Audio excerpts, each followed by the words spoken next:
கரத்தனை யானை முகத்தனை இந்தின் இளம்பிறை போலுமைற்றனை நந்தி மகந்தனை ஞான கொழுந்தினை புந்தியில் வைத்தடி போற்றுகின்றேனே. ஓம் ஆதித்யாய சோமாய மங்களாய புதாய ச குரு சுக்ரச்ச நிப்பச்ச ராகவே கேதவே நமோ நமக.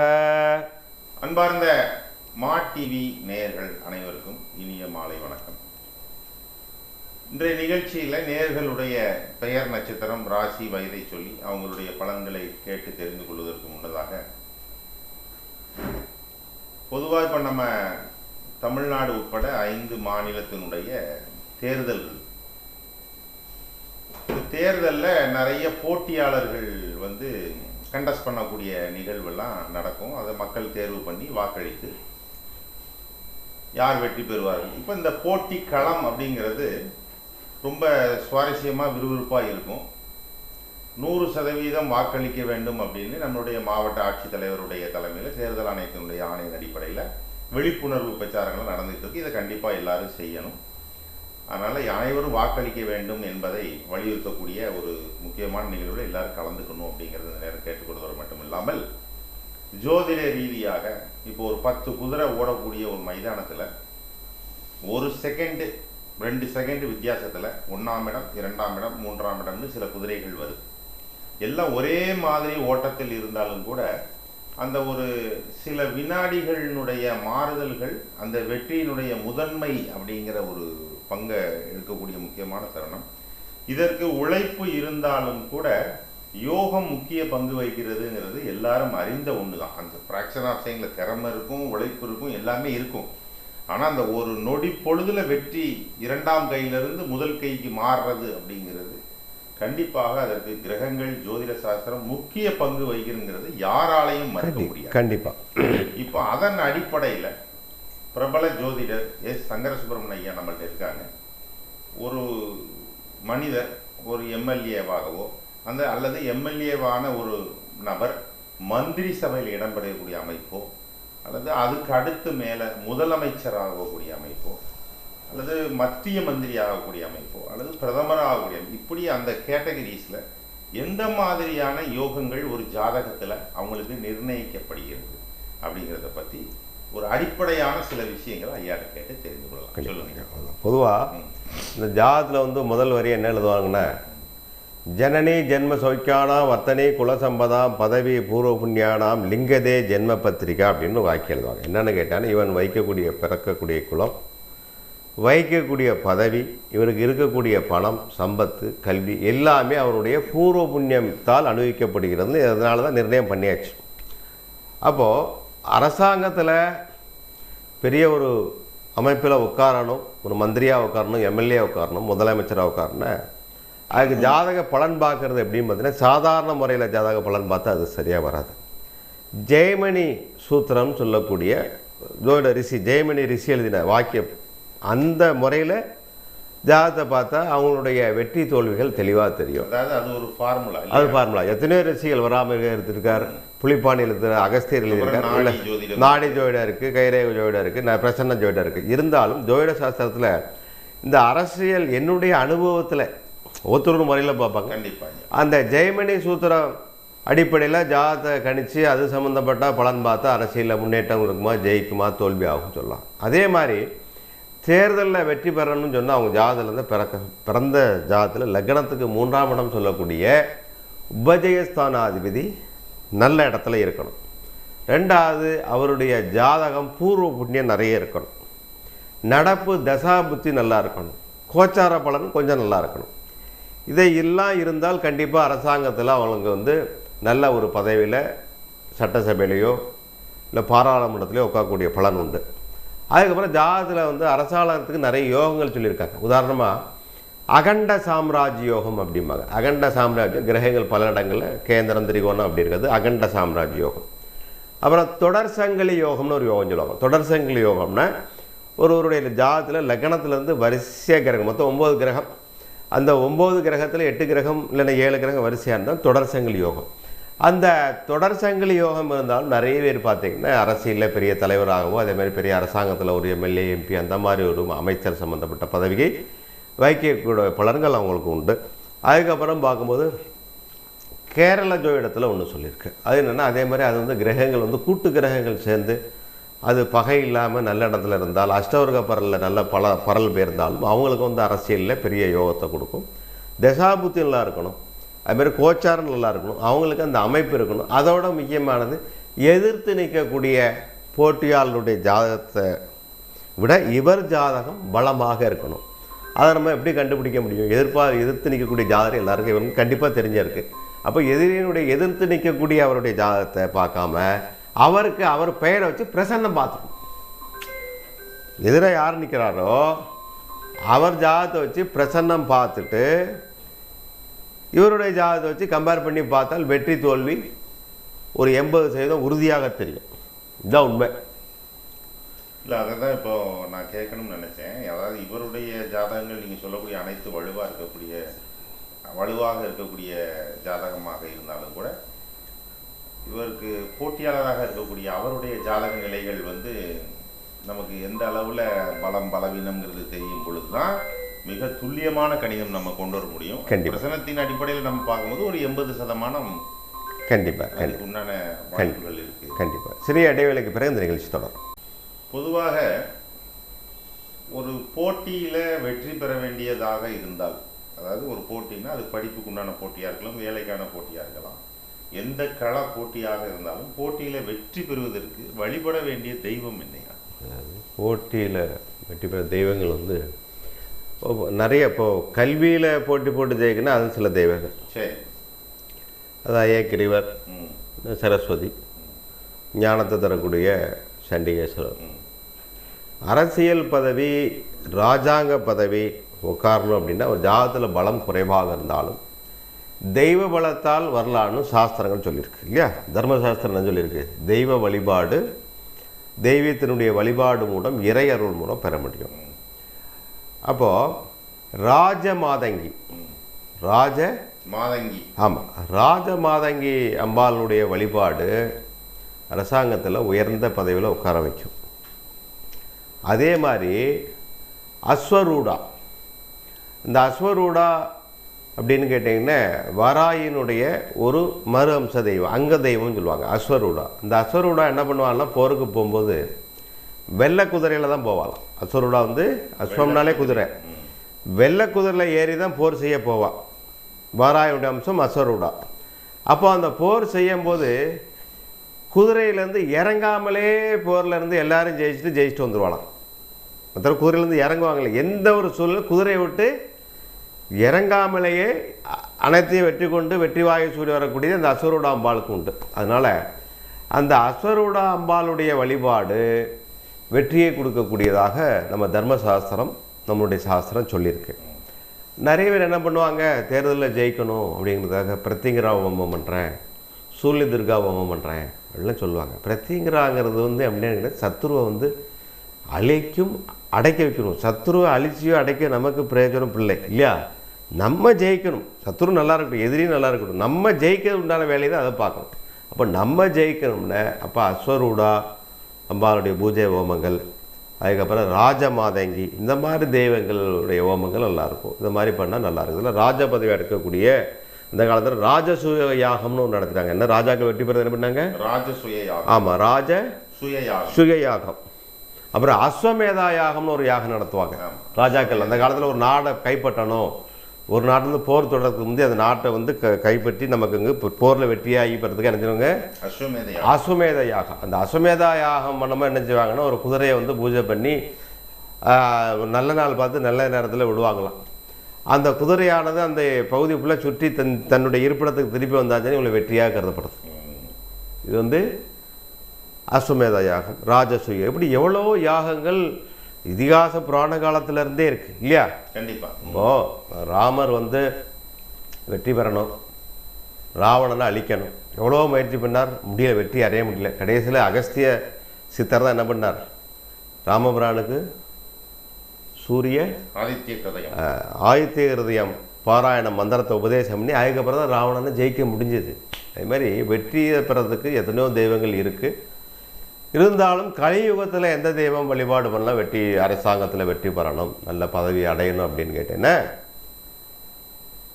அஸ்வரூடம் கைமேல பலன். அதேமாதிரி ராஜமாதங்கியும் நல்ல கை கொடுக்கும். இந்த 2 தெய்வ வழிபாடு நல்லா இருக்கும். கணபதி ஹோமம் அதில் வந்து காரியம் என்ன செய்யுது, காரியத்தை வந்து தடையில்லாமல் நிற்கும். அதுமாதிரி துர்கா ஹோமமும் வெற்றியை கொடுக்கும். அந்த காலத்தில் மகாபாரத போர் போகிறதுக்கு முந்தி என்ன, மகாபாரத போரில் ஜெயிக்கிறதுக்காக என்ன பண்ணுறாங்கன்னு கேட்டிங்கன்னா, துர்கா பூஜை பண்ணி அதுக்கப்புறம் என்ன சொல்ல பலி கொடுக்குறாங்க. பலி கொடுத்து தான் வெற்றியாகிறது. பலி யாரை கொடுக்குறாங்க? ஆணும் இல்லாத பெண்ணும் இல்லாத களப்பள்ளி கொடுக்குறாங்க இல்லையா? அந்த மாதிரி ஒரு சூட்சுமங்கள் நிறைய இருக்குது. இதிகாச புராண காலத்திலே உண்டு வெற்றியை நிறைய பண்ணுறதுக்கு. ஏன்னா ஒரு வெற்றிங்கிறது ஜாதகத்தில் பகுதி பலன் இருந்தாலும் தெய்வம், தெய்வ முயற்சி, தன்னுடைய முயற்சி அனைத்து ஒன்று கூடி வரணும். அதுதான் உண்மை. இன்னைக்கு உள்ள காலகட்டத்துக்கு தகுந்தாற் போல கண்டிப்பாக நம்ம அந்த துர்கா, அஸ்வரூடா, கண்டிப்பாக ராஜ மாதங்கி, கண்டிப்பாக இந்த மாதிரியான தெய்வங்களுடைய வழிபாடு ஒரு போட்டிகளில், ஒரு தேர்தலில் வெற்றியை தரக்கூடியதுக்கு உண்டான வாய்ப்புகளை அதிகப்படுத்தி கொடுக்கறது அப்படிங்கிறதுல எந்த விதமான சந்தேகமும் இல்லை. பொதுவாக ஆதி காலத்தில் இருந்தே நம்மளுடைய சனாதன தர்மத்தில் வெற்றி வேணும் அப்படின்னா தவம் இருத்தலும் யாகம் செய்தலும் தான் அடிப்படை. கண்டிப்பாக அந்த தவம் யாகம் செய்கிறதுல நிறைய விதங்கள் இருக்குது. அதை ஒன்றொன்னா நம்ம இப்போ ஐயாட்ட கேட்டு நம்ம தெரிந்து கொள்ளலாம். பொதுவாக ஒரு தடை இல்லாமல் ஒரு காரியம் நடக்கிறதுக்கு கணபதி அப்படின்னா, கணபதியில் வந்து பல ரூபங்கள், 64 விதமான கணபதி. அதை பற்றி சொல்லுங்க. 64 விதமான கணபதி இருக்குது. இப்போ வக்கரதண்ட கணபதி இருக்குது, ஹேரம்ப கணபதி இருக்குது, லட்சுமி கணபதி இருக்குது, உச்சிஷ்ட கணபதி இருக்குது, மோதக கணபதி இருக்குது, அர்க்ய கணபதி இருக்குது, மோகன கணபதி இருக்குது, வரசித்தி கணபதி இருக்குது. பல விதமான 64 விதமான ரூபங்கள் இருக்குது. ஒவ்வொரு ரூபத்துக்கும் ஒரு விசேஷமான தத்துவம் உண்டு. அனைத்திலும் வினதானது மகா கணபதி. மகா கணபதி தான் பொதுவாக யாரும் பண்ணக்கூடியது. என்னது? மகா கணபதி. அப்புறம் அர்க்ய கணபதி சூரிய கிரகத்தினுடைய தோஷத்தை நீக்கக்கூடிய, நவகிரக தோஷத்தை நீக்கக்கூடியது அந்த அர்க்ய கணபதி. அப்புறம் சிப்ர கணபதினு இருக்குது. சிப்ர கணபதி வழிபாடு பூஜைகள், அதுவும் பலன்கள் வேகமாக நடக்கும். அப்புறம் ருண விமோச்சன கணபதி. ருணம் அப்படின்னா கடன், கடன் தீர்க்கறதுக்கு அதுக்குண்டான ஒரு கணபதி மகா பிள்ளையாருடைய மந்திரம், மூல மந்திரங்கள் இருக்குது. அது வழிபாட்டுக்கு என்னது? ருண விமோச்சன கணபதி. அதுக்கு அதே மாதிரி உச்சிஷ்ட கணபதி. இந்த உச்சிஷ்ட கணபதி திருக்காலத்தையும் உணர்த்தக்கூடியது. இறந்த காலம், நிகழ்காலம், எதிர்காலம் மூணும் தெரிவிக்கக்கூடியது. என்னது? உச்சிஷ்ட கணபதி. இதை வந்து மகாமந்திரம் தனி. இது ரொம்ப விசேஷமானது. இதில் வந்து வசியம், மோகனம், சம்மணம், உச்சாடனம், மாரணம் எல்லாத்துமே இருக்கலாம். சரி, இப்படி பல விதங்கள் இருக்கு. மகா கணபதி எல்லாத்துக்கும் மூலம் இல்லையா? கண்டிப்பா. அப்புறம் சித்தி புத்தி கணபதி. சித்தி புத்தி ஞானத்தை தரக்கூடியது. கணவன் மனைவி ஒத்துமையா இருக்கிறது என்னது? லட்சுமி கணபதி. லட்சுமி கணபதி. இது ஒவ்வொரு கணபதி ரூபத்தையும் பொதுவாக கணபதி ஹோமம் அப்படிங்கிறது கண்டிப்பா பண்றது. அது மகா கணபதி பண்ணுவாங்க.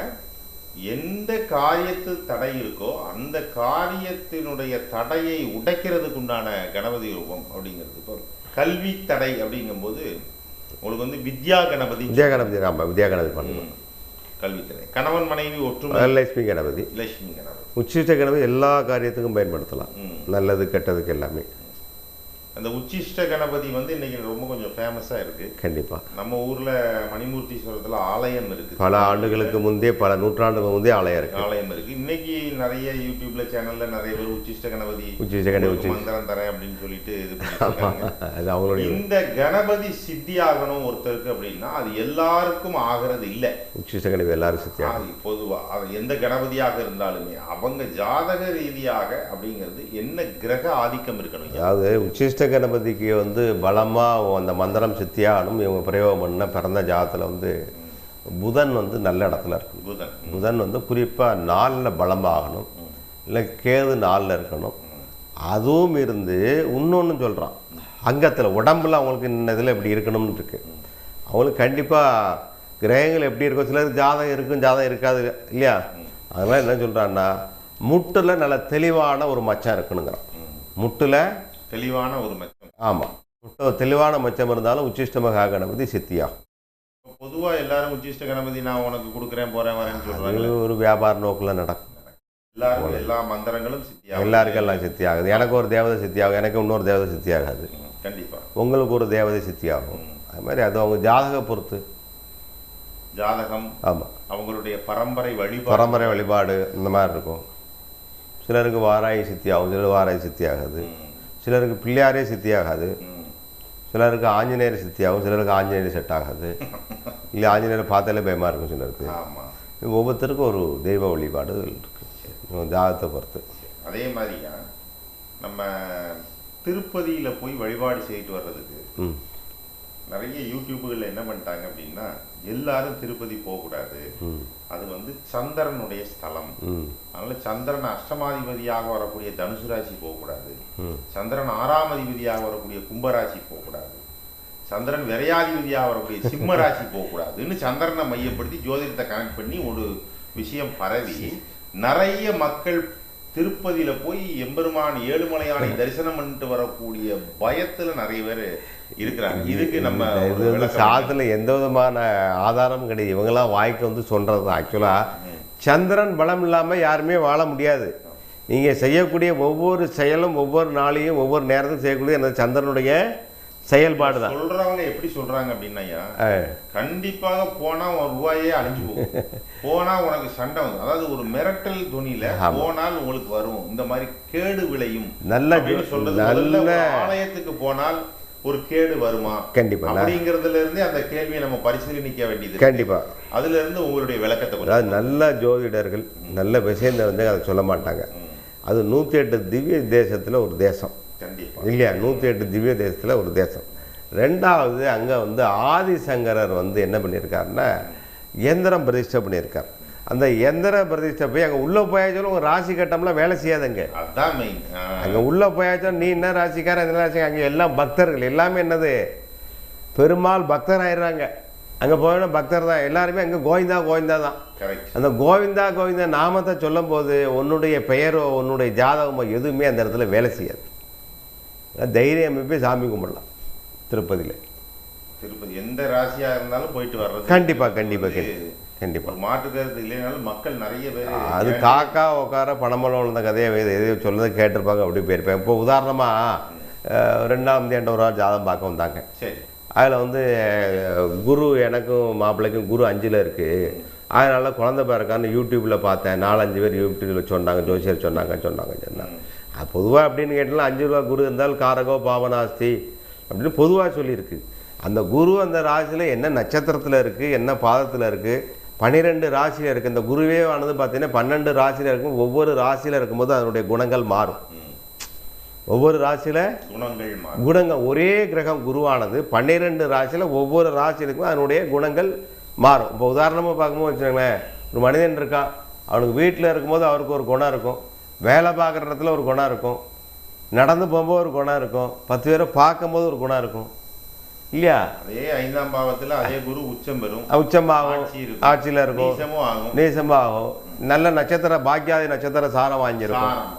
அதனால் அது வந்து மொட்டையாக போய் எல்லா யூடியூப் பார்த்தாலும் நிறைய ஜோசிகள் யாரும் குறை சொல்லல. நிறைய ஜோசிகள் சும்மா ஒரு கிரகத்தை 2 கிரகத்தை வச்சுட்டு இது இந்த இருந்தால் அப்படி இருக்கும், இது இருந்தால் அப்படி இருக்கும், மொட்டை அப்படி சொல்லவே கூடாது. கிரகங்கள் வந்து 9 கிரகங்களையும் தெளிவாக பார்த்து எந்த நிலையில் இருக்குது, அது வக்கரமாக இருக்கா அஷ்டமம் தெளிவாக பார்த்து தான் பலன் பொருந்தவே. மொட்டையை ஒரு கிரகத்தை வச்சு பலன் பொருந்தவே பொருந்த.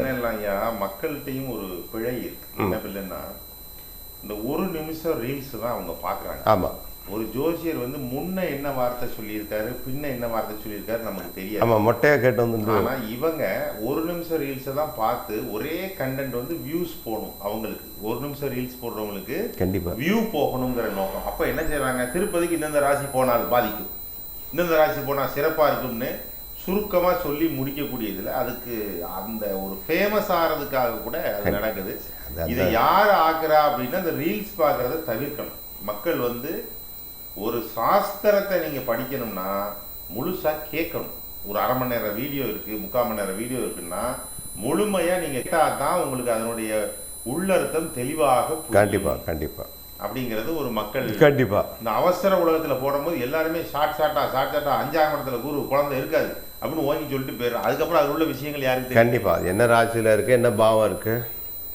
அப்போ அதே மாதிரி திருப்பதியை பொறுத்த வரைக்கும் அந்த மாதிரி ஒரு சிறப்பு. எல்லா 12 ராசிக்காரர்களும் போய் சாமி கும்பிடல, இல்லை ராசியே கிடையாது, வந்து பக்தர்கள் நம்ம. அதுக்கப்புறம் இன்னொரு ட்ரெண்டிங்கில் ஒரு கேள்வி அவங்கள்ட்ட, சஷ்டி, விசாகம், கிருத்திகை, வியாழக்கிழமை இந்த மாதிரி நாட்கள்ல தான் நம்ம திருச்செந்தூர்ல பக்தர்கள் போய் வழிபாடு பண்ணிட்டு வரக்கூடியது. தைப்பூசம், பொங்கல் இப்படிதான் இருந்தது. சமீபமா ஒரு ஆண்டு காலத்துக்குள்ள பௌர்ணமி நீங்க நைட்டு போய் திருச்செந்தூர்ல தங்கிட்டு கடற்கரையில தங்கிட்டு நீங்க வழிபாடு பண்ணிட்டு வந்தா சிறப்பு. அது திருவண்ணாமலை மட்டும் இல்லை, பௌர்ணமி திருச்செந்தூருக்கும் நீங்க போய் வழிபாடு பண்ணுங்க, நைட்டு தங்குங்க அப்படின்னு சொல்லிட்டு யூடியூப்ல ஒரு ட்ரெண்டிங் ஆகி இப்போ கடற்கரை ஃபுல்லா காவல்துறை பாதுகாப்பு கொடுக்க முடியல. நிறைய களவு போதுன்னு சொல்லிட்டு அது வேற தங்காதன்னு அவங்க வேற ஒரு பக்கம் சொல்றாங்க. மக்கள் அதுக்கான ஃபெசிலிட்டிஸ் இல்லை. இது நம்ம திருவண்ணாமலைக்கு பௌர்ணமி தோறும் இந்த கிரி வலம் வரக்கூடிய தன்மைக்கும் திருச்செந்தூர் கடற்கரையில படுத்திருந்து சாமியை தரிசனம் பண்றதுக்கும் என்ன வித்தியாசம்? இதுல ஏதாவது உள்ளர்த்தங்கள் ஜோதிட சாஸ்திர ரீதியா நீங்க என்ன நினைக்கிறீங்க அப்படிங்கிறத பத்தி சொல்லுங்க. அது ஜோதிட சாஸ்திர ரீதியா பார்த்தீங்கன்னா பௌர்ணமி அன்னைக்கு பொதுவாக பார்த்தீங்கன்னா புவியீர்ப்பு சக்தி சந்திரனுடைய ஒளிக்கதிர்கள் அதிகமாக இருக்கும். அது நல்லதான். அது பௌர்ணமி அன்னைக்கு பொதுவாக அங்கங்கே பக்கத்துக்குள்ள இருக்கக்கூடிய தெய்வங்களை கும்பிட்டு வர்றதுதான் ஒரு விசேஷமானது. திருச்செந்தூர் அந்த ஸ்தலமே அப்படின்னு கேட்டால் அது சம்ஹாரம் நடந்த இடம், சூரனை சம்ஹரித்த ஸ்தலம். அங்கே கண்டிப்பாக பௌர்ணமி அன்னைக்கு தங்கணும் சொல்லவே இல்லை, தங்கணும் சொல்லவே இல்லை. பொதுவாக என்ன மொட்டையா நான் ஆதாரம்லாம் பேச மாட்டேன். கடலில் காலை நினச்சி கடலில் குளிக்கக்கூடிய நாள், காலை நினைக்கக்கூடியது, கையை தொட்டு கும்பிடலாம். குறிப்பிட்ட திதியை தவிர குறிப்பிட்ட நாளை தவிர சமுத்திர ஸ்நானம் பண்ணக்கூடாதுன்னே இருக்கு. அது யார் சொல்லியிருக்கான்னா மகாகவி காளிதாசர் தன்னுடைய உத்தரகால அமிர்தம் என்று சொல்லக்கூடிய ஜோதிட நூல்ல. இந்த அமாவாசை பௌர்ணமியில கடல் அலையினுடைய வேகமும் அதிகமா. ஆமா, இவங்க அங்க போன அந்த நேரம் வேற இவங்க அங்க போய் கண்டிப்பா என்னைக்கா ஒரு நாள் தப்பா நினைக்காங்க. கண்டிப்பா கூண்டோட ஒரு நாள் இங்க இருந்து அடிச்சு சிலோன்ல போய் படுத்துருவீங்கல்ல. திருச்செந்தூர் கடலை யாரா படுத்தா என்னைக்காவது ஒரு நாள் சுனாமி மாதிரி அப்புறம் எல்லாரும் உங்களை எங்க போய் சிலோன்ல தான் தேடணும். நேரம் சிலோன் தான் இருக்கு. என்ன உண்மைதான். தயவுசெய்து இது மூட நம்பிக்கை. இங்கே தெய்வத்தை வழிபாடுறது நல்லதான். அந்த பௌர்ணமி அன்னைக்கு தான் போய் கும்பிடணும்னு அவசியமே இல்லை. நீங்கள் என்னைக்குனாலும் கும்பிடலாம். பொதுவாக கிருபானந்த வரைக்கும் சமையல் சொல்லுவாங்க, முருகா முருகான்னு 3 தடவை சொன்னால முருகன் வந்துருவார். அந்த மாதிரி ஒரு அமைப்பு. இப்போ ஐயா நீங்கள் சொல்லுறீங்களா, திருச்செந்தூர்லேயே குடியிருக்கான் வருஷக்கணக்காக தலைமுறை கடற்கரை பக்கத்தில் ஹோட்டல்காரங்க இருக்காங்க, வீடு இருக்குது. அவன் என்ன கோடீஸ்வரன் ஆகிட்டான்? யோசிச்சு பாருங்க. ஆமாய்யா. இல்லை, எனக்கு அதில் ஒரு சந்தேகம் என்னன்னா, நானும் என்னுடைய 45 ஆண்டு காலத்தில் முருகப்பெருமானை பற்றி நம்ம படிச்சுக்கிட்டே வரும்போது சக்தி ஸ்வரூபமாக சாத்வீக தேவதைகளுடைய வழிபாடு தான் பௌர்ணமிக்கு. அம்பாள், ஒரு சிவன். இல்லை, ஒரு வகையில் இது சந்தோஷமா இருக்கு. இது புண்ணிய பூமி, ஆழ்வார்கள் வளர்ந்த பூமி, ஆழ்வார்கள் நாயன்மார்கள் வளர்த்த பூமி, புண்ணியமா ஒரு பக்கம் சந்தோஷமா இருக்கு. ஆனால் முறையா போய் சாமி கும்பிடணும், பௌர்ணமிக்கு கும்பிட விடும். அதுதான் சஷ்டி, மாத பூசம், பூசம், கண்டிப்பா விசாகம், வைகாசி விசாகம், கண்டிப்பா மாச கிருத்திகை, கண்டிப்பா இப்படி சுப்பிரமணிய சுவாமிக்கு சொல்லி கண்டிப்பா இதான் உண்மை. சில திதிகளும் நட்சத்திரங்களும் தெளிவாக ஒவ்வொரு எங்கேயாவது ஒரு இடத்துல பௌர்ணமிய இதுவரைக்கும் கிடையாது. இப்போ பிள்ளைய அதாவது அமாவாசை அன்னைக்கு பித்திருக்களை கும்பிடுவாங்க, பிரதம அன்னைக்கு பிரம்மா கும்பிடுவாங்க, திருதி அன்னைக்கு கும்பிடுவாங்க, சதுர்த்தி அன்னைக்கு யாரு பிள்ளையார கும்பிடுவாங்க. சொல்லுங்க, மெதுவா அமாவாசையில இருந்து சொல்லுங்க. அமாவாசை உக்ர தெய்வங்கள் பிளஸ் பிதர்கள் இறந்தவங்களை வெளிப்படுது. பிரதம அன்னைக்கு பிரம்மாவை கும்பிடலாம், திருதிய அன்னைக்கு இஷ்ட தெய்வத்தை கும்பிடலாம், சதுர்த்தி அன்னைக்கு கணபதியை கும்பிடணும், பஞ்சமி அன்னைக்கு வாராகி, பஞ்சமிக்கு வாராகி வழிபாடு, சஷ்டி அன்னைக்கு பார்த்தீங்கன்னா முருகன். அங்கதான் முருகப்பெருமான் நிற்கிறார். ஆமா, சஷ்டியில தான் பிரதானமான திதி. பௌர்ணமி திதி எங்கேயுமே கண்டிப்பா இல்லை. ஆமா, சப்தமி தான் பிரதானம். கண்டிப்பா சப்தமி அன்னைக்கு எல்லா தேவதையிலும் கும்பிடலாம், சப்த ரிஷியில கும்பிடலாம், சப்த மாதரை கும்பிடலாம். அஷ்டமி அன்னைக்கு வழிபாடு சப்தமிக்கு பண்ணலாம், ரத சப்தம் சொல்லி சூரியனும் பண்ணலாம் வழிபாடு. அதே மாதிரி அஷ்டமி அன்னைக்கு துர்கை காளி, கிருஷ்ணர் அஷ்டமி அன்னைக்கு. நவமி அன்னைக்கு சரஸ்வதி. ஆமா, நம்ம சரஸ்வதி பூஜை நவமியில தானே கொண்டாடுறோம். கண்டிப்பா அந்த மாதிரி புரட்டாசி மாசம் நவராத்திரியில சரஸ்வதி பூஜை என்னைக்கு வருது? நவமி தேதி. நவமி வருது. தசமி அன்னைக்கு எல்லா சாமியும் கும்பிடலாம். தசமி அன்னைக்கு வெற்றியை தரும் வெற்றி படிப்பு எல்லா தெய்வத்தையும் கும்பிடலாம், வெற்றியை தரக்கூடிய எல்லா தெய்வம் கும்பிடலாம். ஏகாதசி பெருமாள் நினைச்சு வரதான் சொல்லியிருக்கு. ஏகாதசியும் துவாதசியும் பெருமாள் பெருமாள் நினச்சி விரதம் இருந்து சாமி கும்பிட்றது. துவாதசி அன்னைக்கு பெருமாளை கும்பிடலாம். திரையோதசி அதான் பிரதோஷம் வருதே, பிரதோஷம் இன்னைக்கு ஃபேமஸாக இருக்குது. அதெல்லாம் அருமையான ஒரு வழிபாடு. ஆமாம், திரையோதசி அன்னைக்கு பிரதோஷம் வந்துடும். திரையோதசி பிரதோஷம் சிவன் வழிபாடு செய்கிறோம் இல்லையா? சதுர்தசி எல்லா தேவதையும் உக்ர தெய்வங்கள் ஃபுல்லாக கும்பிடலாம். உக்ரகமான தெய்வங்கள் காளி கால பைரவர் வழிபாடுக்கு உகந்தது. கண்டிப்பாக. அஷ்டமி வந்து பைரவன் சொல்கிறாங்க பொழுதுல, பைரவரோட வந்து சதுர்தசி ரொம்ப விசேஷம். சதுர்தசி பைரவர் அம்சத்துக்கு காளி அம்சத்துக்கு இணைந்த வழிபாடுக்கு உகந்தது. கண்டிப்பாக பைரவர் இருந்தாலும் கூட இது ஒரு சாஸ்திரத்தோடு.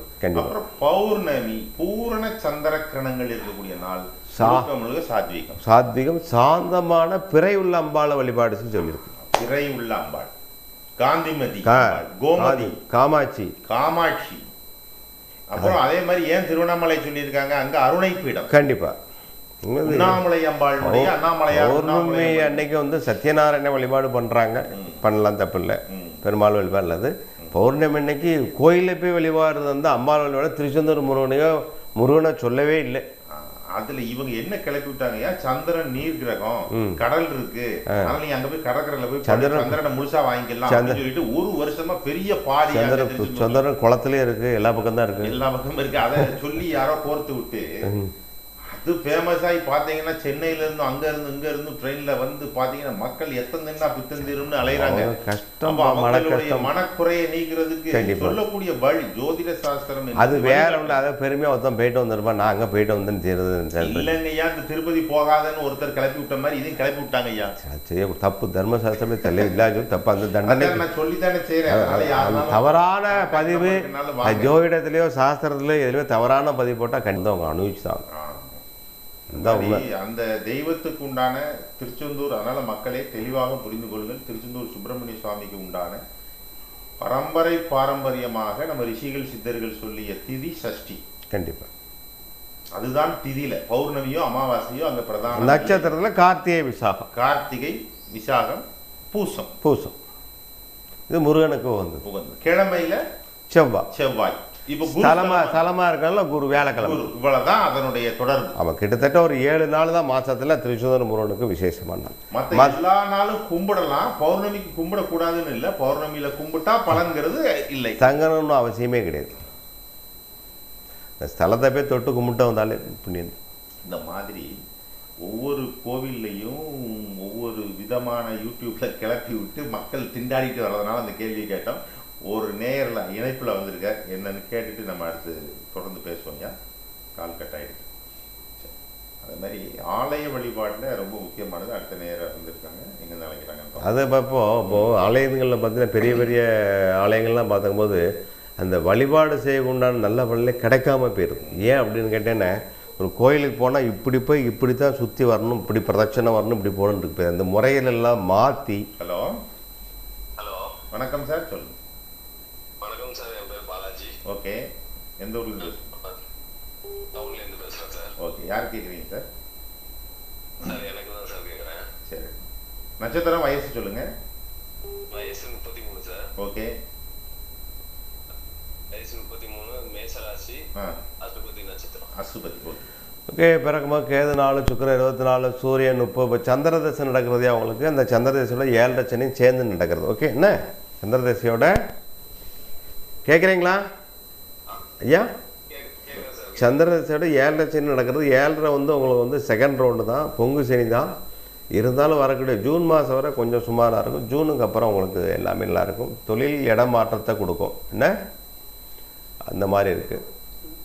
என்ன கேட்குறீங்க நீங்கள்?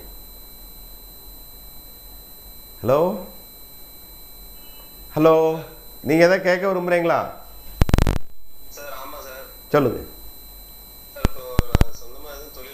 வேண்டாம், இத்தனை நாள் சும்மா இருந்தப்போ 7 சனி விரைச்சினி ஆரம்பிச்சு சொந்த தொழில் ஆரம்பிக்க உங்களுக்கு எண்ணங்கள் வருது. வேண்டாம், ஒரு 2 வருஷத்துக்கு வேண்டாம். என்ன? ஹலோ, இப்போ பார்க்குற என்ன தொழில் அதே பண்ணுங்கள். 2 வருஷம் கழிச்சு வேறு தொழில் மாற்றிக்கலாம். பணம் முதலீடு போட்டு செய்யலாம். இப்போ என்ன பண்ணுறீங்களோ அதே பண்ணிட்டே இருங்க. புதுசாக எதுவும் செய்ய வேண்டாம். என்ன? ஆமாம், ஏன்னா உங்களுக்கு விரைச்சனி இப்போ தான் ஆரம்பிச்சிருக்கு.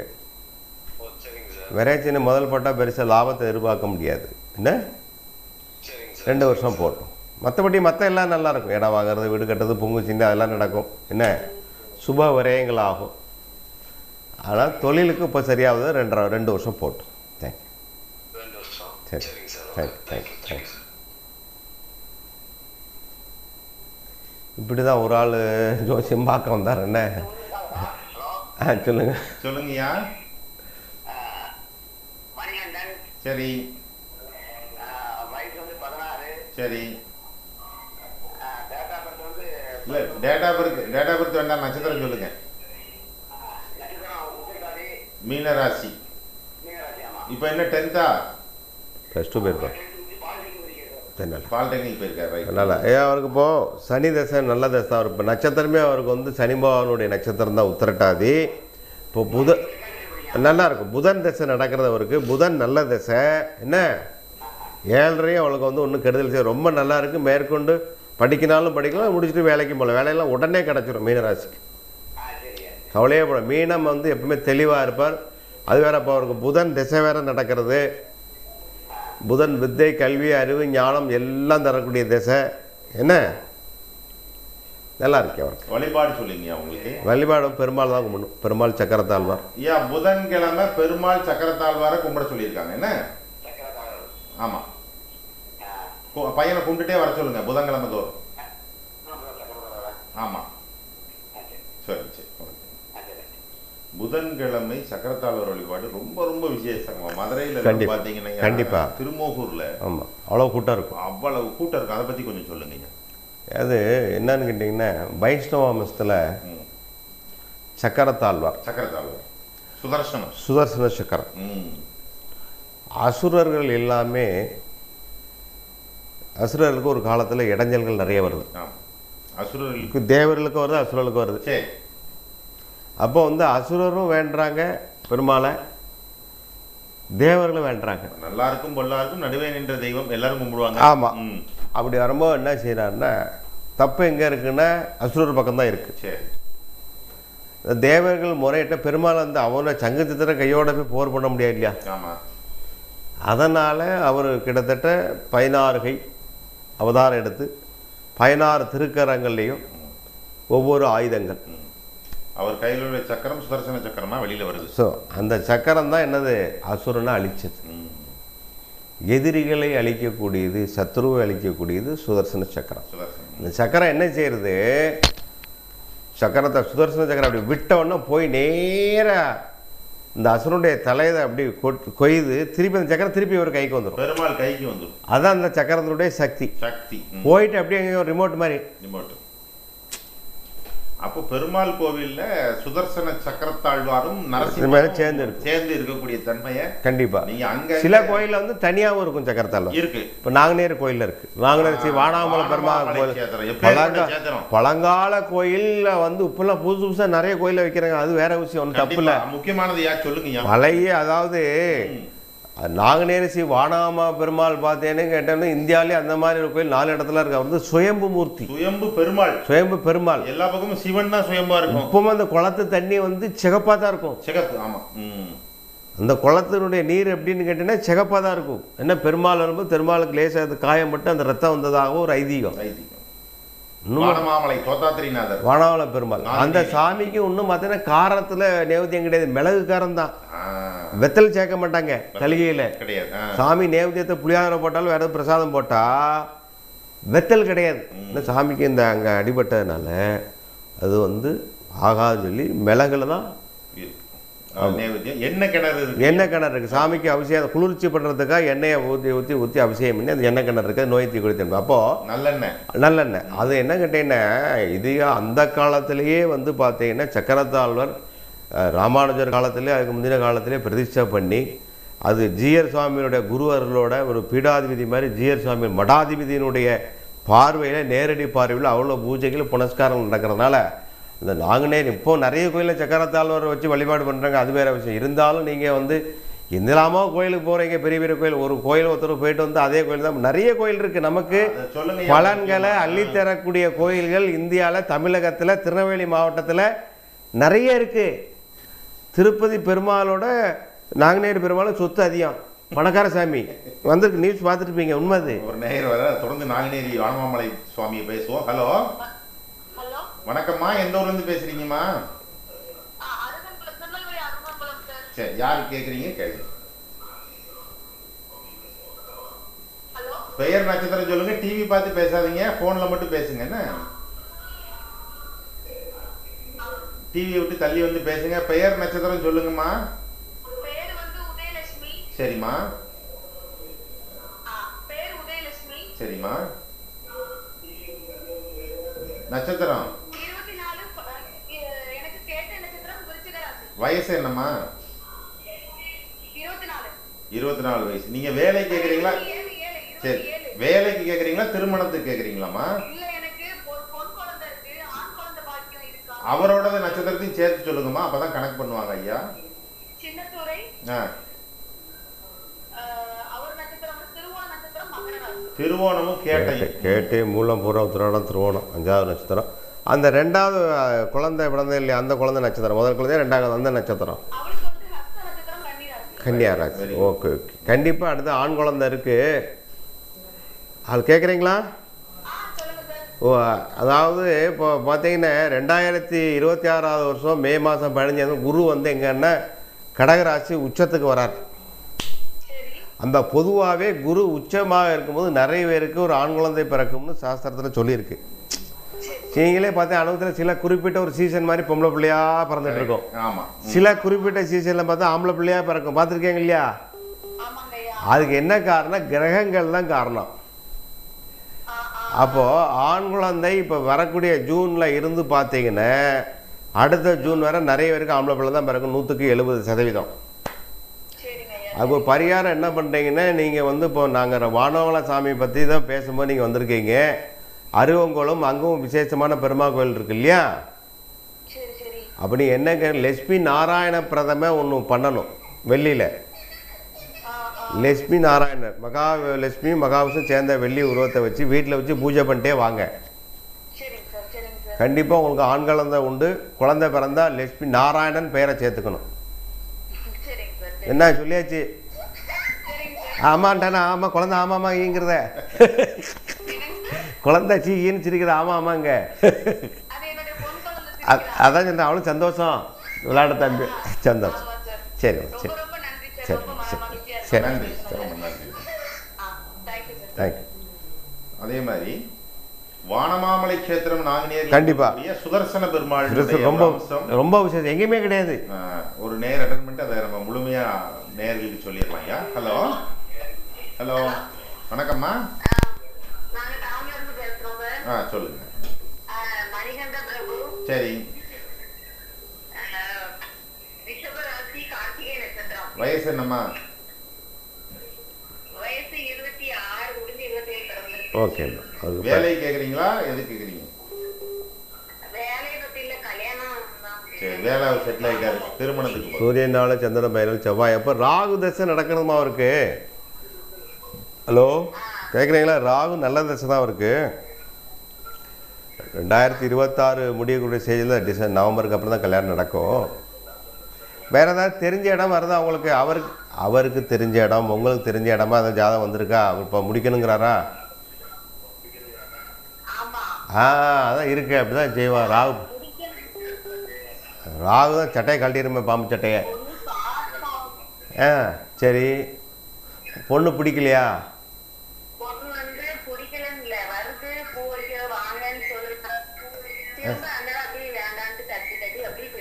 எவ்வளோ பொண்ணு வீட்டுக்காரன் வேண்டான்னு சொல்ல மாட்டாங்க, பையன் வேண்டான் இருப்பார். யார் வேண்டான்னா? யார் வேண்டாங்கிறா? அது அந்த நிலையை முடிஞ்சாச்சு. அது இனிமேல் சித்திரை 10க்கு அப்புறம் அதெல்லாம் நடக்காது. நல்லபடியாக நடக்கும். சரியா? துர்க்கைக்கு அர்ச்சனை பண்ணிட்டே வாங்க. துர்க்கை அம்பாளுக்கு அர்ச்சனை பண்ணிட்டே வாங்க. என்ன துர்க்கை இந்த வருஷத்துக்குள்ளே கல்யாணம் நடந்துடும். தேங்க்யூ. கண்டிப்பாக நடக்கும். பத்திரிகை கொண்டு கொடுங்க இங்கே. தேங்க்யூ. சரி சரி. நன்றி நன்றி நன்றி. ஹலோ ஹலோ வணக்கம். சொல்லுங்கய்யா. சரி. உங்களுக்கு பிறக்கும்போது சந்திர தசை முடிஞ்சு ராகு தசை நடக்கிறது. இப்போ என்ன யாரும் கேட்குறீங்க? பொண்ணுக்கு இல்லையா? பொண்ணு ரொம்ப நல்ல ராகு நல்ல இடத்துல இருக்கு. அவளுக்கு கல்யாணம் ஒன்றும் அவசரம் இல்லை. அரசாங்க வேலை கிடைக்க வாய்ப்பு இருக்கு. அவளுக்கு பரீட்சை எழுத சொல்லுங்க. தனியார்லேயும் நல்ல சம்பள கடத்தில் வேலையில் உட்கார் ரொம்ப நல்லா இருக்கட்டும். இப்போ என்ன பண்ணிட்டு இருக்காங்க? இப்போ +2 முடிச்சு இப்போ காலேஜ் சேர்த்தா இப்போ சேர்த்தாச்சு. உடம்பு தெரியல வீட்டில் வச்சாச்சு. காலேஜ் நிப்பாட்டிட்டேலா? இல்லைப்பா போல ஒரு வருஷம் போனப்போ அந்த வீட்டில் ஒரு வீட்டம்மா உடம்பு தெரியல வீட்டில் தான். சரி, அதான் அப்படியே அவள் +2 முடித்தாங்களா? அவன் +2 முடிச்சாச்சு. சரி, ஒன்றும் கெட்டு போகல, ஒன்றும் பிரச்சனை இல்லை. லா காலேஜ் போட்டு விடுங்க அடுத்த வருஷம் அவளுக்கு. சரி. அது வந்து காலைல போய்ட்டு மத்தியானம் விட்டுருவோம். மேக்ஸிமம் கிளாஸ் கம்மிஷன் முடிஞ்சிடும், மத்தியானம் விட்டுருவாங்க. என்ன இப்போ பக்கத்துலேயே இருக்குது, லா காலேஜ் போடுங்க. அப்படி இல்லைன்னா கரஸில் LLB லா வக்கீலுக்கு போட சொல்லுங்கள். அது சட்டம் படிக்கக்கூடிய ஜாதகம், சட்டம் படிக்கும். சட்டம் படிக்கல, +2 தான் முடிச்சிருக்கேன். +2 முடிஞ்சிருக்கா, சட்டம் படிக்க வைக்கலான்னு. சரி சரி. வீட்டிலேருந்தே படிக்கலாம். இப்போ அம்மாவுக்கு உடம்பு சரியாக வந்துடும், அது வேறு. குடும்ப சூழ்நிலை காரணமாக அனுப்பாமல் இருக்கீங்க, அது ஒன்றும் தப்பு இல்லை. இருந்தாலும் அவருடைய எதிர்காலத்துக்கு படிப்பு வேணும் இல்லையா? நம்ம புள்ள காலத்தில் வந்து எல்லாருமே 2 சம்பளம் வேணுங்கிறாங்க. 2 சம்பளம் இருந்தால் தான் குடும்பத்தை நடத்த முடியும் இல்லையா? ரெண்டாவது நமக்குன்னு பெண் குழந்தைக்கு ஒரு வேலைன்னு இருந்தால் தான் என்ன செய்யும், தன் தைரியமாக ஒரு இது இருக்கும் இல்லையா? அதனால் ரெண்டாவது குழந்தைகளுக்கும் ஃப்யூச்சரில் பெறக்கூடிய குழந்தை பாடம் சொல்லி கொடுக்கணும், எல்லாமே இருக்குது. அதில் கண்டிப்பாக அவளுக்கு சட்டம் மெத்த கோர்ஸ்லாம் வேண்டாம், லா படிக்க வைக்கும். ரெகுலர் போட்டாலும் சரி, பார்ட் டைம் கரஸில் போட்டாலும் சரி படிக்கலாம். அவளுக்கு வரும். ரிஷபராசிக்கு சாதுரியம் ஜாஸ்தி. நல்ல +2லாம் ஒரு 80% வாங்கியிருப்பாள், 80-90 வாங்கியிருப்பாள். மார்க் என்ன வாங்கினா +2ல? நல்ல படிக்கக்கூடிய குழந்தை. சரியா? நல்லபடியாக ஆகும். ஹலோ, கேட்குறீங்களா? சுடல மாடனை கூப்பிடுங்க, வீட்டம்மாக்கு உடம்பு கொஞ்சம் சரியாக வரும். என்ன செய்யறது, மனசு மாறிட்டே இருக்கும். வீட்டம்மாக்கு கொஞ்சம் மனசு சரியில்லாமல் இருக்கும். அதெல்லாம் சரியாக வந்துடும். அந்த எலும்பு தேஞ்சி வளரக்கூடிய அப்படி பயப்படாங்க, தேஞ்செல்லாம் வளர்ந்துடும்.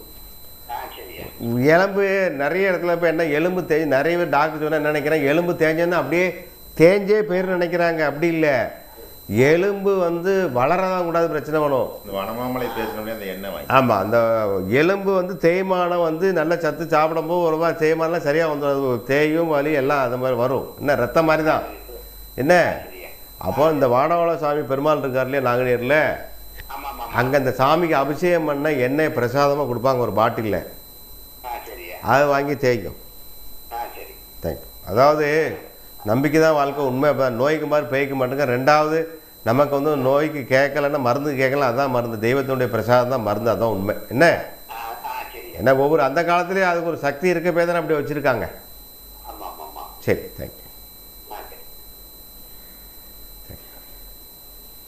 சொல்லுங்கய்யா.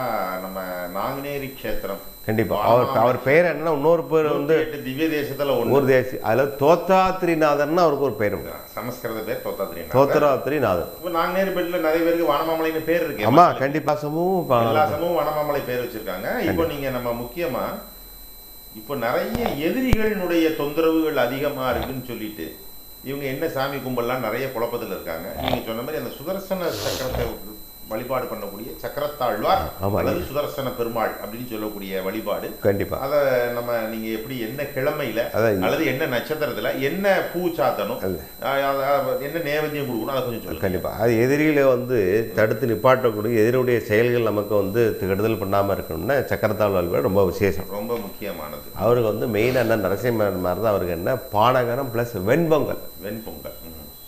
பானகரமும் வெண்பொங்கலும் அதேமாரி தீபம் போட்டால் வெள்ளை மிளகு தீபம், வெண்மிளகு தீபம். மிளகுல வெள்ளை உண்டு கருப்பு உண்டு. சரி, அந்த வெள்ளை எதுல திரிக்கணும்? அது கருப்பு துணியில சனிபவன் போட்ட மாதிரி கருப்பு துணியில போடக்கூடாது. சனிபவன் என்ன துணி? சிகப்பு துணி. சிகப்பு துணி, புது துணி. வீட்டுல உள்ள சட்டை கட்டெல்லாம் கட்டி கொண்டு போயிறாங்க. ஒரு ஆள் பண்ணிட்டாரு. நான் வந்து ஒரு ஆள்கிட்ட பேசிக்கிட்டு இருந்தேன், அவ பார்த்து பேசிக்கிட்டு இருக்கும்போது சொன்னாரு, நான் சிவப்பு துணியில தீபம் போட்டுட்டு இருக்கேன். என்னன்னாரு, என் சிவப்பு வேட்டியை பூரா வெட்டி வெட்டி வச்சிருக்கேன் பீரோல அப்படிங்காரு. அப்படி செய்யக்கூடாது, புது துணி வாங்கினீங்க. நான் வந்து நம்ம குலசைக்கு போவேன், வேட்டி நிறைய இருந்துச்சு, அதை வெட்டி தான் போட்டுட்டு இருக்கேன் அப்படிங்கிறாரு. அதை எப்படியா போட முடியும்? நம்ம சாமி தாங்க, நம்ம சாமி தான் அப்படிங்கிறாரு. அதை போடக்கூடாதுயா, புது துணி வாங்கி காடா துணி வாங்கி போடணும். புது துணி தெளிவா சொல்லியிருக்கீங்க. புது சட்டத்தை ரவிக்க துணி விட்டு வாங்கி வச்சுக்காங்க. மிஞ்சி போனா 20 ரூபாய்க்கும் கிடைக்கும், 50 ரூபாய்க்கும் கிடைக்கும். சரி, அதுல எத்தனை மிளகு வைக்கணும்? 27 வெள்ளை மிளகு. ஒவ்வொரு விளக்கு. ஆமா, 27 நட்சத்திரம் இல்லையா, 27 வெள்ளை மிளகு எடுத்து அந்த சோப்பத்தில் போட்டு கட்டி அதில் வந்து நல்லெண்ணெய் விடுங்க, நெய் வேண்டாம். சுத்தமான நல்லெண்ணெய் நல்லெண்ணெய். போன வார பதிவிலேயே நம்ம தெளிவா சொல்லியிருந்தோம். ஆமா. தீபத்துக்குன்னு ஊத்தக்கூடிய எண்ணெயை பயன்படுத்த கூடாது, ஆலயங்களையும் வீட்லயும் சொல்லியிருந்தோம். கண்டிப்பா அதே மாதிரி சுத்தமான ஐயா நல்லெண்ணெய் சொல்லியிருக்காங்க, செக்கு நல்லெண்ணெய். முடிஞ்சு கிளியாஞ்சட்டியில் வச்சு தீபத்தை ஏற்றிட்டு எத்தனை தீபம் தீபம் சோத்தை அவர் ஏற்கனவே 8 16 கையோடு இருக்கார். ஆமா, குறைஞ்சது வந்து ஒரு 16 தீபம், முடியாத பட்சத்திற்கு 8 தீபம் மினிமமா. மினிமம் வேணும்னா உங்களுக்கு வந்து 5 தீபம். 5 தீபம். 3 காணாது என்ன அவருக்கு? 3 காணாது. சரி, அவர் மட்டும் போட்டால் போவாங்க. போட்ட தெய்வம் பரிவார தெய்வம் எல்லா தெய்வங்களும் பெரும்பாலும் சேர்த்தாலும் போடணும். சேர்த்தான் போடணும். அப்போ குறைஞ்சது 5 தீபம். 5 தீபம் என்ன பெருசா வருது?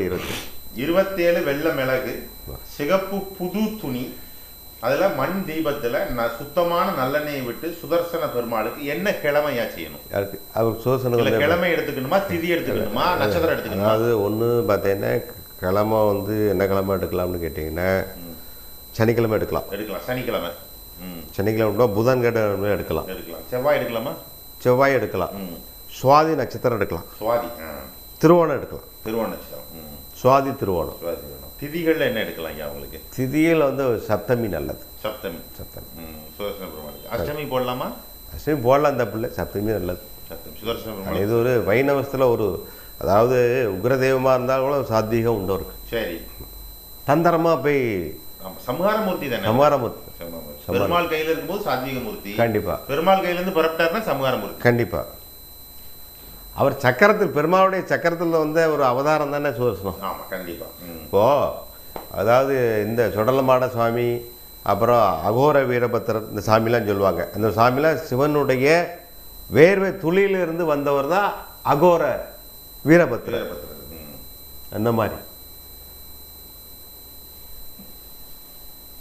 நிறைய சத்ருனுடைய உபாதைகள் இருக்கு, எதிரிகளினுடைய தொந்தரவுகள் இருக்கு, போட்டி பொறாமைகள் இருக்கு, பக்கத்து வீடு, எழுத்து வீடு, தீபம் போட்டுறதோட பிளஸ் அங்கே அர்ச்சனை பண்ணால் ரொம்ப விசேஷம். அர்ச்சனையும் பண்ணணும். அர்ச்சனை பண்ணணும். மலர் என்ன மலர் சாத்தனையா? மலர் வந்து அவருக்கு வந்து மறிக்கொழுந்து. மறிக்கொழுந்து. சரி, மறிக்கொழுந்து, துளசி மாலை. துளசி மாலை பிளஸ் மறிக்கொழுந்து. நைவேத்தியம் வாசனை வெண்பொங்கல். இல்ல முடியாத பட்சத்தில் கல்கண்டு. அவங்க ரெடி பண்ண முடியும், இவங்க வாங்கிட்டு கல்கண்டு. கல்கண்டு, இளநீர். இளநீர். அதாவது உக்ர தெய்வங்களுக்கு ஃபுல்லாவே இளநீர் ரொம்ப நல்லது. கல்கண்டு, இளநீர் ரொம்ப விசேஷமானது. இப்போ கோவிலுக்கு போகக்கூடிய நபர்கள் சுதர்சன பெருமாள், சக்கரத்தாழ்வார்னு சொல்லக்கூடிய சுதர்சன பெருமாளுக்கு கல்கண்டும், வெத்தலைப்பாக்கு பழமும், துளசியும், மறிக்கொழுந்தும் நீங்க வாங்கிட்டு போய் உங்க குடும்ப பேர்ல அர்ச்சனை பண்ணணும். கண்டிப்பா. தொழிலில் மேன்மையாகணும்னா சனிக்கிழமையும், எதிரிகளினுடைய பாதிப்புலேருந்து வெளியேறதுக்கு செவ்வாயும், இன்னொன்று என்னையா சொன்னீங்க? புதன்கிழமையும், சுவாதி நட்சத்திரமும் நீங்க போய் ஒரு அர்ச்சனை பண்ணிட்டு மாலையை சாத்தி 2 இளநியை வாங்கி வெட்டி சாமி பாதத்தில் வச்சு சாமி கும்பிட்டு வந்துக்கிட்டே இருக்கணும். தொடர்ந்து குறைஞ்சது 16 வாரங்கள்ல இருந்து எத்தனை வாரம் வரைக்கும் செய்யலாம்? 16 வாரத்திலே பலன் தெரிய ஆரம்பிச்சிடும். பலன் தெரியாம எத்தனை வாரம் வரைக்கும் தொடரலாம்? அது அவங்க பலன் கிடைக்க செஞ்சுட்டே இருக்க வேண்டியதானே. மினிமமா எத்தனை வாரம் செய்யணும்? யாருக்கு? இந்த 16 வாரம் போறோம். 16 வாரம். ஹலோ, டீ வால்யூம் கம்மி பண்ணுங்கய்யா. நீங்க லைன்ல வந்தீங்க, சொல்லுங்க. ஹலோ, காலையில் குறைந்தபட்சம் 16 வாரங்கள் உங்க வீட்டு பக்கத்தில் உள்ளது பண்ணலாம். பிரதானமாக திவ்ய தேசங்களா இருக்கக்கூடிய நாங்குநேரியில, திருக்குறுங்குடியில, திருக்குறுங்குடியில பைரவர் ரொம்ப விசேஷம். பைரவர் அங்க வழிபாடு. பைரவர், திருக்குடி பைரவர் எப்படி கேட்டேன்னா, அது சிவனும் பெருமாளும் சேர்ந்த ஒரே ஸ்தலம், ஒரு கோயில். ஆமா. அது பைரவர் பார்த்தீங்கன்னா அவருக்கு இன்னும் இந்த சுவாசம், அந்த மூச்சு சுவாச காத்து பட்டு அந்த தீபக்கூடிய சுடர் வந்து பார்த்தீங்கன்னா அப்படியே இன்னும் ஆடிண்டே இருக்கும்.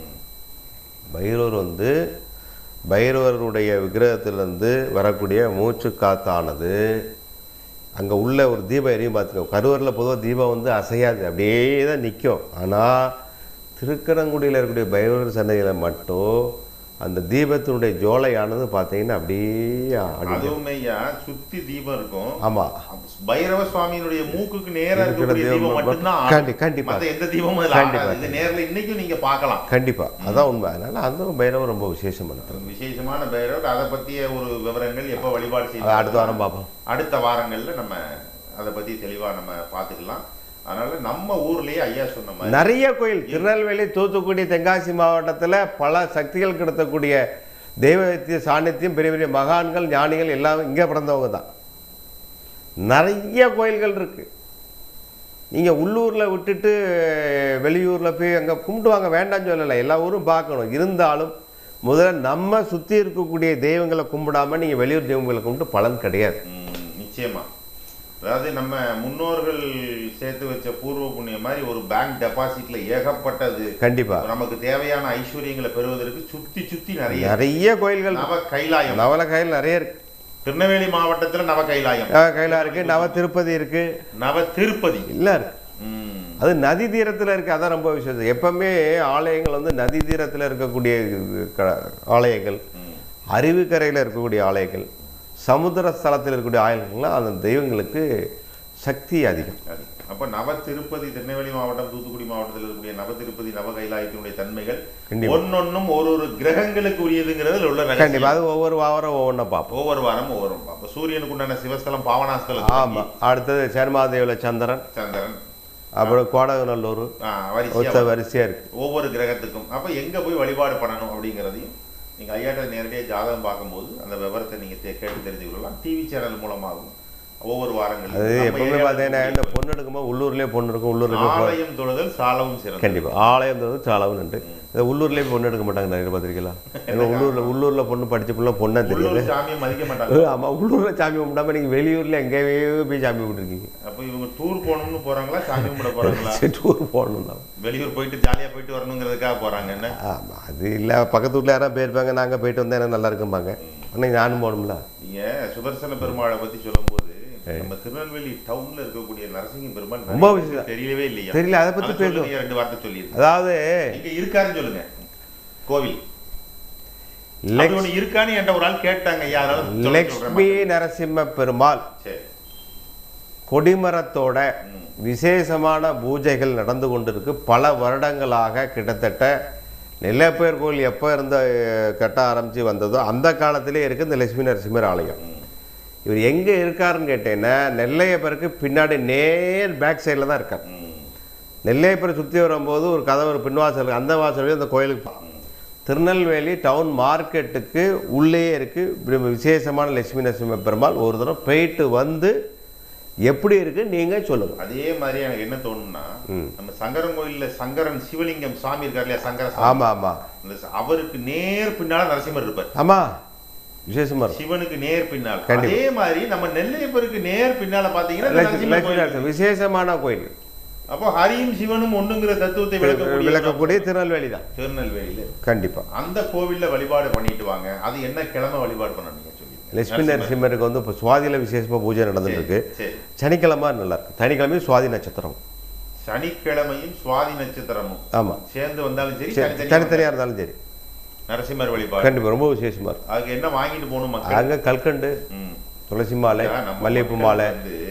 இப்ப நான் எதுக்கு திருப்பி கேட்கிறேன்னா, நம்ம மக்கள் எது விரும்புறாங்கன்னா, நான் என்ன கொண்டு போகணும், சும்மா செய்யணும், அது ரொம்ப. அதாவது கோயிலுக்கு போகும்போது எப்பவுமே கோயில போகும்போதோ ஜோசியரை பார்க்கும்போதோ உடம்பு சரியில்லாம பெரிய ஆளுக்காகவும் சும்மாவே போகக்கூடாது. நீங்க வந்து பெரிய அனுபவமா இருந்தாலும் கூட இப்போ புதுசா பார்க்கக்கூடிய நபர்கள் வந்து தெளிவா எதிர்பார்க்கறாங்க. அதுக்காக தான் அந்த விளக்கமா பெரும்பாலும் என்ன சொல்றாரு கேட்கிறேன். என்ன கேட்கிறாருன்னா, முதல்ல வந்து பக்தி. சரி, உள்ளே போய் நீங்கள் எதுவும் வாங்கிட்டு போங்க, அது உங்களுடைய விருப்பம், உங்களுடைய சக்தி. கல்கண்டு வாங்கிட்டு போங்க, பூமாலை வாங்கிட்டு போங்க, பன்னீர் வாங்கிட்டு போங்க, எல்லாம் வாங்கிட்டு போங்க. அங்கே போய் உட்காந்து ஓம் நமோ நாராயண மந்திரம் 108 ஜபம் பண்ணு. அதுதான் ரொம்ப முக்கியம். பக்தி தான், சரணாகதி. வைஷ்ணவத்தில் பெருமாள் வழிபாடு சரணாகதி யோகம் தான் சொல்லியிருக்கு. ஜாதகத்தில் யோகம் இருக்கோ இல்லையோ ஒருவருக்கு, ஜாதகத்தில் யோகம் இல்லையா நீங்கள் பயப்பட வேண்டாம். சரணாகதி யோகம்னு ஒரு யோகம் இருக்குது. அது என்னது? இறைவனை சரணடைதல். எல்லாருக்கும் எல்லா ஜாதகம் எல்லா யோகம் வந்துடாது. இது மாதிரி ஜாதகம் யோகம் இல்லைங்கிறவங்களும் எவனும் விழுந்து போனதும் கிடையாது. தெய்வத்தை கும்பிட்டு மேல்நிலைக்கு வந்த ஆட்கள் நிறைய உண்டு இருக்காங்க. ஜாதகங்கிறது ஒரு அளவு. லாஸ்ட் லக்கி காலர் மட்டும் பார்த்துடலாம். ஹலோ, வணக்கம்மா, எந்த ஊர்ல பேசுறீங்க? ஓகே, யாருக்கு கேட்குறீங்க கேளுங்கம்மா.